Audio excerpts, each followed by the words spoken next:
La nostra attività di promozione nasce da un progetto già in fase di attuazione, infatti io sono il presidente e mi onoro di questo, di un'associazione Onlus che si chiama Amo l'Arte, Amo l'Italia, che già da un anno ha lanciato un progetto, Gli italiani restaurano l'Italia.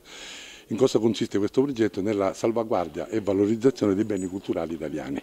A tale scopo abbiamo già in essere una convenzione con la Regione Sicilia, in primis con il Comune di Padova dove noi abbiamo la residenza. Stiamo lavorando insieme all'assessore Conte e non solo per una convenzione anche con la Regione Veneto.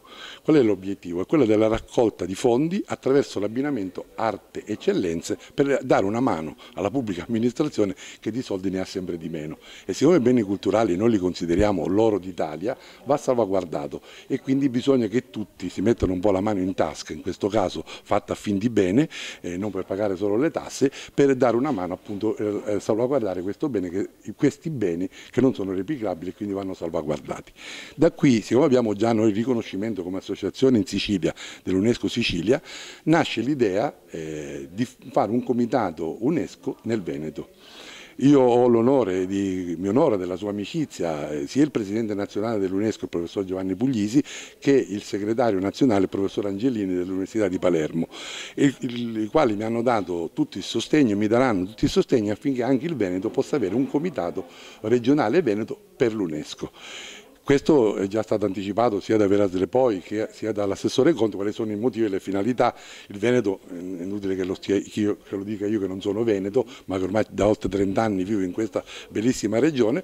Cos'è il Veneto per i beni culturali, per l'ambiente e tutto. Infatti l'ultimo sito che è entrato, il Veneto ha 5 siti patrimonio dell'UNESCO e sono esattamente Venezia e la sua laguna, Padova per quanto riguarda l'orto botanico, Vicenza per le ville palladiane, Verona e appunto ultima entrata le Dolomiti per quelle che sono la sua bellezza paesaggistica, Cortina d'Ampezzo per quello che rappresenta. Noi vogliamo dare il maggiore impulso attraverso questo comitato che si andrà a formare.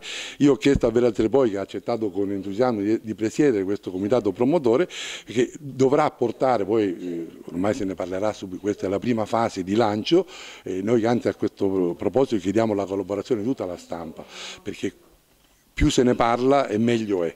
Hanno già aderito il rettore dell'Università di Padova, il professor Zaccaria, ha aderito la professoressa Stefania Pesavento, docente universitaria in archeologia, e altri personaggi, anche ha aderito all'idea il direttore di Rai 3, che è importante come informazione, organismo regionale di informazione che ci dà, ma lo chiediamo a tutti perché tutti siamo importanti e siete importanti per far nascere bene questa idea. Quindi la fase successiva qual è? L'allargamento a quanti vorranno dare una mano affinché il Veneto abbia questo comitato regionale Veneto per l'UNESCO, che noi ci basiamo ovviamente sui programmi UNESCO, non possiamo fare una cosa diversa, e a fianco alla regione, e grazie all'assessore Maurizio Conte che da subito ha sposato questa causa, noi pensiamo di dare al Veneto questo comitato quanto prima.